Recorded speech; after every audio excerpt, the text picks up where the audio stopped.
జోలాలి టీవీ ప్రేక్షకులకు నమస్కారం. స్వైన్ ఫ్లూ వ్యాధి అరికట్టడానికి నివారణ ఉపాయాలు, వ్యాక్సిన్స్ గురించి SVRR hospital RMO doctor Srihari వారి మాటల్లో. ఇప్పుడు మన రాష్ట్రంలో కానీ పక్కన తెలంగాణ రాష్ట్రంలో కానీ ఈ స్వైన్ ఫ్లూ వ్యాధి అనేది ఇప్పుడు మన రాష్ట్రంలో ఉంది. ఈ స్వైన్ ఫ్లూ వ్యాధి అనేది H1N1 ఇన్ఫ్లుయెంజా వైరస్ వల్ల వస్తుంది. ఇది ముఖ్యంగా చలికాలంలో కోల్డ్ క్లైమేట్ అంటే వాతావరణం చల్లగా ఉన్నప్పుడు వ్యాధి ఎక్కువగా వ్యాప్తి చెందుతుంది. ఈ H1N1 వైరస్ వల్ల వచ్చే ఈ స్వైన్ ఫ్లూ వ్యాధి చిన్నపిల్లల్లోనూ అంటే <5 years ఏజ్ గ్రూప్లోనూ, వృద్ధుల్లోనూ, తర్వాత ప్రెగ్నెంట్ మదర్స్లోనూ, తర్వాత ఈ HIV, ట్యూబర్క్లోసిస్ ఇట్లా బాడీలో ఇమ్యూనిటీ నిరోధక శక్తి వ్యాధి నిరోధక శక్తి తక్కువ వల్ల ఎక్కువగా వ్యాధి వ్యాపిస్తుంది. ఇది మామూలుగా జలుబుతో స్టార్ట్ అవుతుంది. జలుబుతో స్టార్ట్ అయ్యి గొంతు నొప్పి, జ్వరము, విపరీతమైనటువంటి ఒళ్ళు నొప్పులు ఇది మొదటి స్టేజ్లో ఉంటుంది. తర్వాత రెండో స్టేజ్లో న్యూమోనియా డెవలప్ అవుతుంది. మూడో స్టేజ్లో మల్టీ ఆర్గాన్ ఫెయిల్యూర్ అంటే మన శరీరంలో ఉన్నటువంటి అన్ని ఆర్గాన్స్ కూడా ఫెయిల్యూర్ అవుతాయి. నాలుగో స్టేజ్లో డిక్ అంటే రక్తస్రావం అయ్యి పేషెంట్కి చనిపోయేదానికి ఆస్కారం ఉంటుంది. దీనికి ముఖ్యంగా తీసుకోవాల్సిన జాగ్రత్తలు ఏమంటే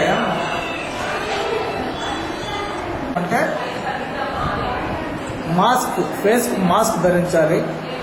డిసీజ్ వచ్చేటువంటి వ్యక్తి డిసీజ్ రానటువంటి వ్యక్తులకు దూరంగా ఐసోలేషన్లో ఉండాలి. జలుబు తీవ్రత ఎక్కువయ్యి, ఒళ్ళు నొప్పులు ఎక్కువయ్యి, స్వైన్ ఫ్లూ లక్షణాలు ఏమైనా అనిపిస్తే వెంటనే దగ్గరలో ఉన్నటువంటి డాక్టర్ సంప్రదించాలి.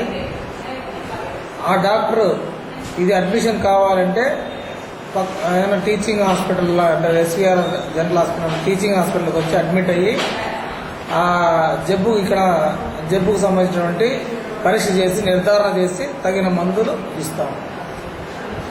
ముఖ్యంగా మా ఎస్వీఆర్ గవర్నమెంట్ జనరల్ హాస్పిటల్లో మేము అవేర్నెస్ క్యాంప్ క్రియేట్ చేశాము. తర్వాత 4 బెడ్లు గల ఐసీయూ వార్డు, 10 బెడ్లు గలటువంటి ఐసోలేషన్ వార్డు స్వైన్ ఫ్లూ వ్యాధిగ్రస్తుల కోసం ముఖ్యంగా ఏర్పాటు చేశాము. అదేవిధంగా పర్సనల్ ప్రొటెక్టివ్ ఎక్విప్మెంట్, గ్లౌజులు కానీ ఇలాంటివన్నీ కూడా మేము ఇక్కడ ఏర్పాటు చేశాము. మాస్కులు కూడా ఏర్పాటు చేశాము. అదేవిధంగా మాకు టామిక్ ఫ్లూ మందులు అవైలబిలిటీ ఉన్నాయి. తర్వాత వ్యాక్సినేషన్ వరకు డిస్ట్రిక్ట్ మెడికల్ హెల్త్ ఆఫీస్ వారు వ్యాక్సిన్ సప్లై చేసి వ్యాక్సిన్ ఇస్తారు. జబ్బు చేసినటువంటి వ్యక్తులకు మేము టామిక్ ఫ్లూ మందులు మా రోయా హాస్పిటల్లో అందుబాటులో ఉన్నాయి. అది అడ్మిషన్లో ఉన్న పేషెంట్లకు మాత్రమే ఇక్కడ ఇస్తాం. మేము చేతులు శుభ్రంగా కడుక్కోవడము, మాస్క్ వేసుకోవడం ద్వారా 99% ఈ వ్యాధిని మనం రాకుండా సోకకుండా అరికట్టుకోవచ్చు. అదేవిధంగా ఎయిర్పోర్టు, బస్ స్టాండు, రైల్వే స్టేషన్లో ఆయా వైద్యాధికారులు, ఎయిర్పోర్ట్లో వైద్యాధికారి, బస్ స్టాండ్లో వాళ్ళ వైద్యాధికారులు, ఈ రైల్వే స్టేషన్లో ఉన్న వైద్య సిబ్బంది కూడా అక్కడే ఏదైనా కేసులు సివియారిటీ ఎక్కువగా ఉంటే మా హాస్పిటల్కి రెఫర్ చేయొచ్చు. లేదు వాళ్ళు ఫస్ట్ ఎయిడ్ చేసి కూడా అక్కడే అరికట్టవచ్చు. ఇది ఇంకోటి ముఖ్యంగా ఈ మాస్కులు ధరించడం మర్చిపోకూడదు. గుంపులు అంటే ఎక్కువ రద్దీ ఏరియాల్లో వెళ్ళేటప్పుడు కానీ,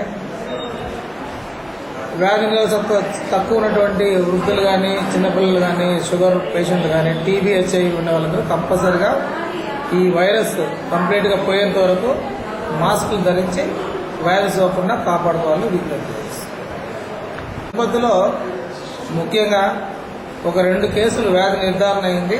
వాళ్లకు వాళ్ళ కాంటాక్ట్స్ కూడా మేము మందులు ఇచ్చినాం, టామిక్ ఫ్లూ మందులు.